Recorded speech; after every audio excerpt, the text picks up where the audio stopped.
I'm so glad that you're here today. My name is Lee Klein, and this is Vision Eternity Ministries, and we have been talking about having a vision for our eternity, being realistic about what's going to happen when we leave here.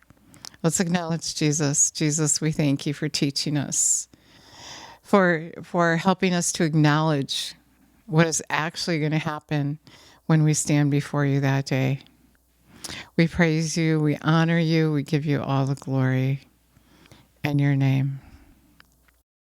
And, so often we wonder, why isn't God doing anything? I thought he was going to work this out for my good. What's happening? And really, that's a clear indication of that day. Taking a chance, being that one that Jesus may say to you, I didn't know you. You weren't doing the will of my Father. Because really, he's saying in this verse, and I have the Voice translation in front of me, unless you do his will, unless you're in his plan, he's not working things out for your good. I like the way this really made that point clear in the Voice. It says, we are confident that God is able to orchestrate everything to work towards something good and beautiful when we love him and accept his invitation to live according to his plan. So often we think that we're going to live according to our plan and he's going to bless our mess, so to say. And he's not, because he doesn't want you to live a life any lower than the good plan that he has for you. So he works everything out for your good as you live in his will. So we were talking about tithing and giving that gift that he gave us to those who need our gift, living in his kingdom right here on the earth. And so until we do that, he isn't going to be working things out for our good. He's only working things out for our good when we accept his plan, not our plan. When we're doing his will, when we tithe, we are saying that we love him and we're being a part of his kingdom. And we're gonna do his principles. We're gonna do his way, not our way. We're gonna do his plan. His plan is that you give 10% of your money. You give to those in need. You give to the poor. You forgive. You live in his kingdom right here on the earth. And then he works all those things out for your good. Let me read it to you again. We are confident that God is able to orchestrate everything to work toward something good and beautiful, and we love him and accept his invitation to live according to his plan. Really, that is said so beautifully, because we have to accept his plan. That means we have to put our flesh down, and we have to live according to the dictates of the Spirit.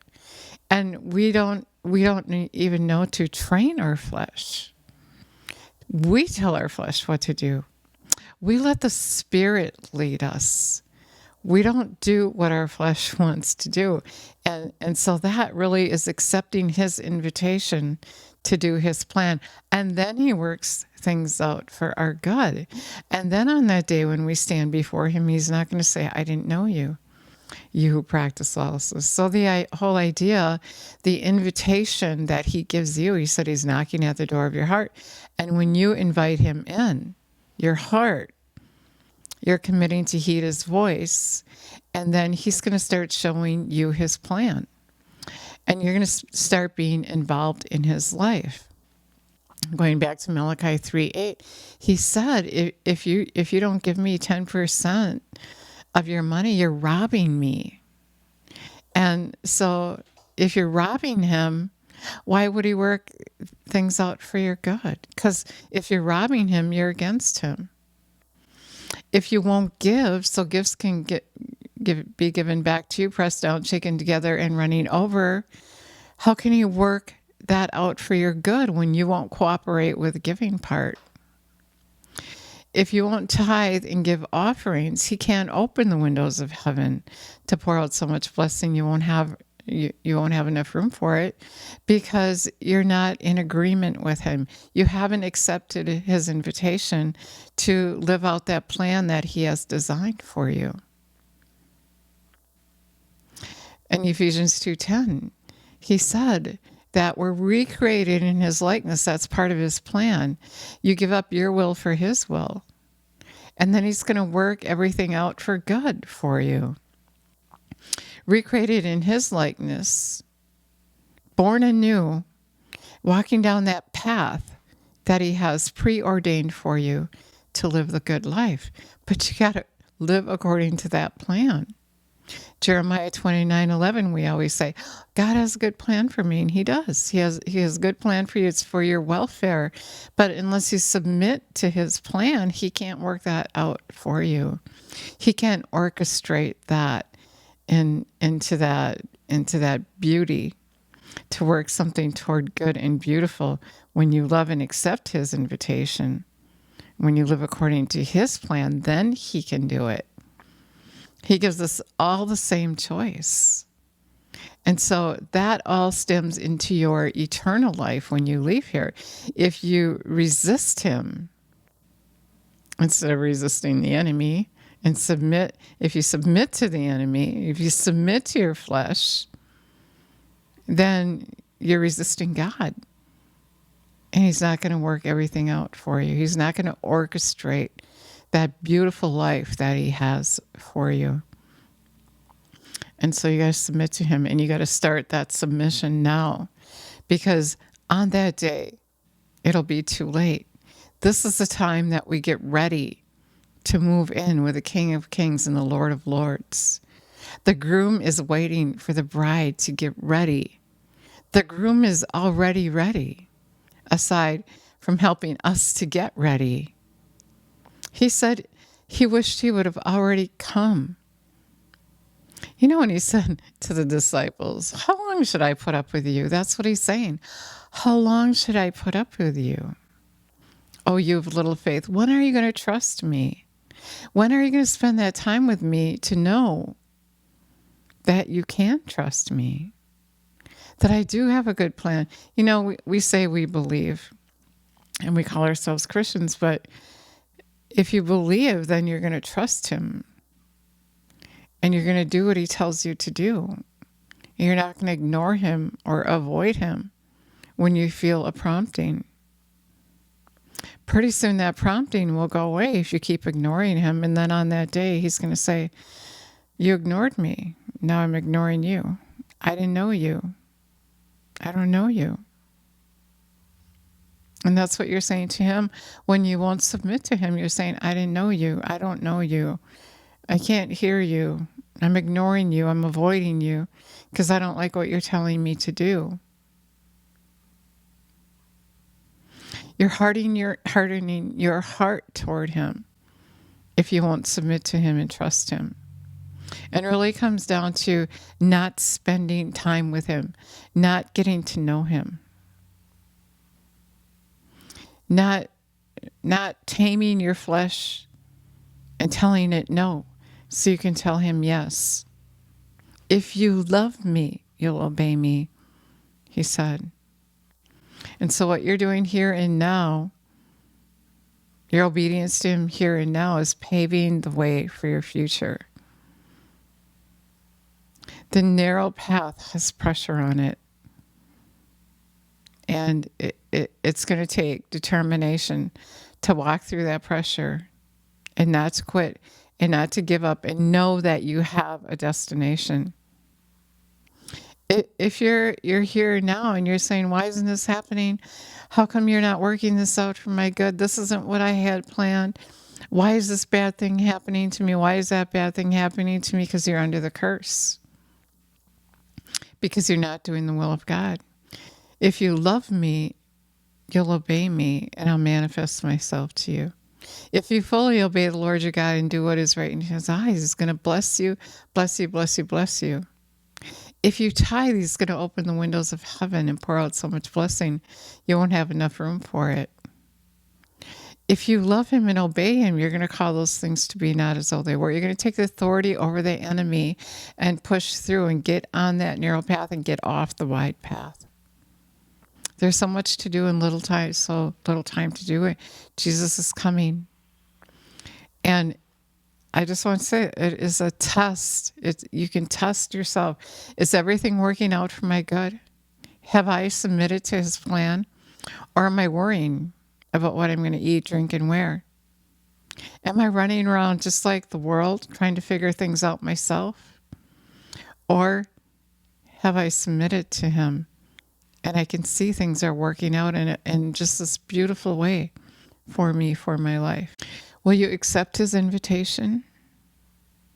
Will you submit to him and let him orchestrate a beautiful life for you? Do you accept the invitation for the plan that he has for you? Will you let him work things out according to his plan? Or are you going to fight him? Are you going to ignore him? We have to understand that when we let our flesh take over, we're trying to get away with something. And it's just not going to work. Because on that day, everything's going to add up. And you're going to be standing before Jesus. And if you haven't submitted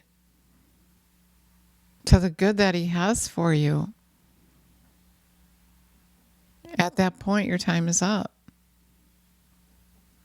Your time is up. It's done. When you stand before Jesus, it's too late to change anything. So stop trying to get out of that good life that he has for you. Spend enough time with him so that you can trust him and hear him. Many tell me they can't even hear God.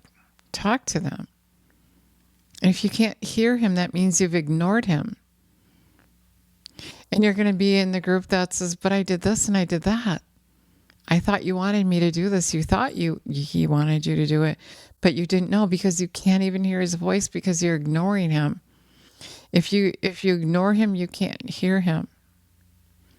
If someone's talking to you and you're ignoring them, you have your mind on something else, you don't hear them. What's coming from their heart? Do you even know? Are you paying attention? Do you know where his heart is at? Do you know that he's grieved that you're ignoring him, that you're not getting ready? You're getting ready for all these superficial things that are happening in the world. You're getting ready for things that aren't even real, but you're not getting ready for him. And that grieves him. It makes him sad. He's coming, and pretty soon, suddenly, in a blink of an eye, it'll be too late. It'll be too late. You won't be able to do all those things that he asks you to do. You won't even be able to ignore him anymore. You're going to stand before him and you're going to be judged. We're all going to be judged. And if you ignored him and you played this game with him, you tried to get away with not doing what he said, or maybe you thought you could get in at the last minute. You can't get in at the last minute. It's too late. Proof of that is the 5 foolish virgins. They thought they could just quick get ready. And they're banging on the door, and Jesus said, I'm not acquainted with you. When you're getting ready is really when you get to know Jesus. You really get to know him when you're getting ready, because when you're getting ready, he corrects you. He counsels you. He shows you truth. He teaches you. And he's there for you during all the things that he's showing you that you have to change in order to fit into the kingdom, to live with him. That's how you get to know him. He corrects those he loves. He instructs. He instructs you. And if you haven't had the counsel, then he's going to say, I didn't know you. Because you can't do it without him. You can't. He can't prepare you to stand before him if you won't let him. He won't force himself on you. And so it's your choice. If you ignore him, then why would you think you're moving in with him? God isn't mocked. You can't play him for a fool. He wants you to love him. He's in love with you. on that day, the truth will be the truth will be known. Did you love him back?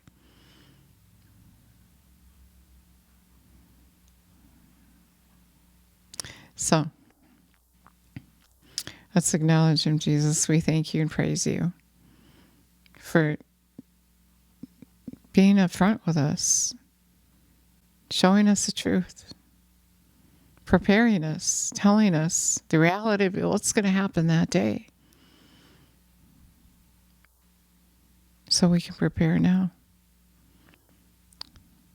Thank you for not giving up on us, that you just keep reaching out and giving us that revelation knowledge we need. We love you and praise you and give you all the glory. He wants you to know. He wants you to know ahead of time, before it's too late. He wants this to be reality to you. You know, something's really real, you get it. It's revelation knowledge. He wants you to get it. This is your only time to get ready. You have one chance to get ready for your eternity. You have one chance to get ready for your wedding day. If you're not ready on that day, what's going to happen? It's going to flop. And that's what's happening now. You're to be getting ready to marry Jesus. You're invited to the ball. And you got to get ready. You got to get dressed. You got to be recreated in his likeness so that you can move in with him.